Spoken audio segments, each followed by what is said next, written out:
YCP అరాచక నేతలు తప్పించుకు తిరుగుతున్నారు. నోటీసులు ఇచ్చినా విచారణకు మాత్రం రావడం లేదు.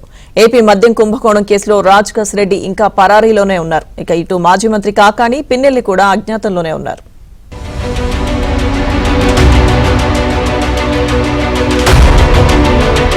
వైసీపీ ప్రభుత్వం అధికారంలో ఉన్న సమయంలో కొందరు నేతలు చెలరేగిపోయారు.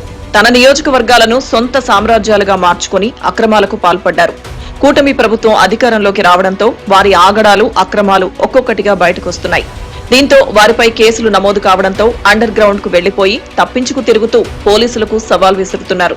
మాచర్ల మాజీ ఎమ్మెల్యే పిన్నెల్లి రామకృష్ణారెడ్డి సోదరుడు పిన్నెల్లి వెంకట్రామరెడ్డి కూటమి ప్రభుత్వం అధికారంలోకి వచ్చిన తర్వాత పరారయ్యారు.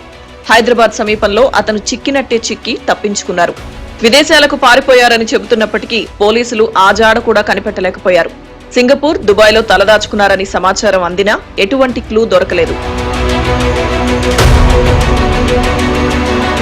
వైసీపీ ప్రభుత్వ హయాంలో జరిగిన మద్యం కుంభకోణంలో కీలక పాత్రధారిగా భావిస్తున్న రాజ్ కసిరెడ్డి ఆచూకీ కూడా పోలీసులకు దొరకలేదు. 4 సార్లు నోటీసులు ఇచ్చినప్పటికీ విచారణకు కూడా హాజరు కాలేదు. అంతేకాదు, ఆయన బంధువులు, తండ్రి, సహాయకుడి తండ్రిని తీసుకువచ్చిన రాజ్ కసిరెడ్డి నుంచి స్పందన లేదు. పైగా తాను ఐటీ సలహాదారుడిగా పనిచేశానని, తనకు మద్యం వ్యాపారంతో ఎటువంటి సంబంధం లేదని సిట్ అధిపతికి మెయిల్ పంపారు.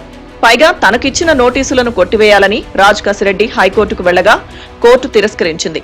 రాజ్ కసిరెడ్డికి చెందిన బంధువులు, స్నేహితులు, ఆయనకు చెందిన ఇళ్లపై పోలీసులు దాడులు చేసి 2019 నుంచి 2024 వరకు వివిధ సంస్థల్లో పెట్టిన పెట్టుబడుల లావాదేవీలకు సంబంధించిన రికార్డులను పోలీసులు స్వాధీనం చేసుకున్నారు. ఆ సంస్థల డైరెక్టర్లను పిలిచి విచారించాలని నిర్ణయించారు. ఈ డబ్బు మొత్తం ఎక్కడి నుంచి వచ్చిందో తెలియచేయాలని ఇప్పటికే పలువురికి నోటీసులు జారీ చేశారు.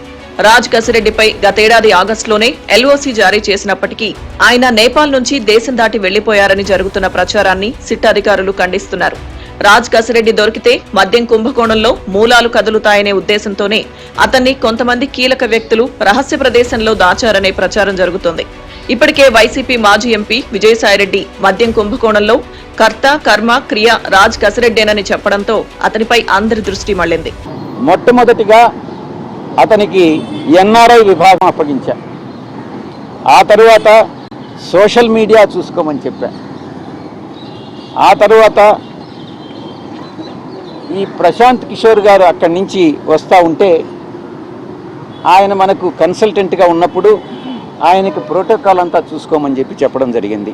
ఈ రకంగా పార్టీలో అతి ముఖ్యమైనటువంటి బాధ్యతలు అతనికి అప్పగించింది నేనే, ఎంకరేజ్ చేసింది నేనే.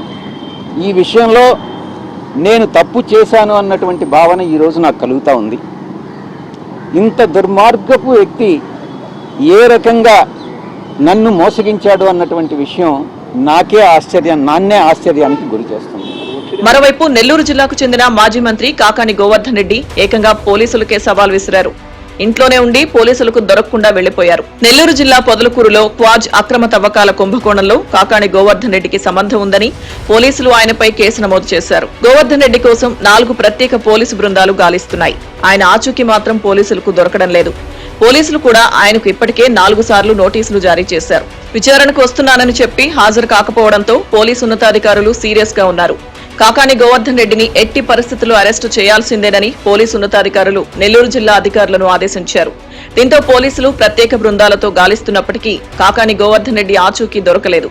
అయితే కాకాని గోవర్ధన్ రెడ్డి ఆచూకీ తెలిపితే కరోనా ప్యాలెస్ ను బహుమతిగా ఇస్తామని ఆయన ప్రత్యర్థి సర్వేపల్లి ఎమ్మెల్యే సోమిరెడ్డి చంద్రమోహన్ రెడ్డి ప్రకటించారు. మాజీ మంత్రి కాకాని గోవర్ధన్ రెడ్డి ఎక్కడున్నాడో తెలియటం లేదు.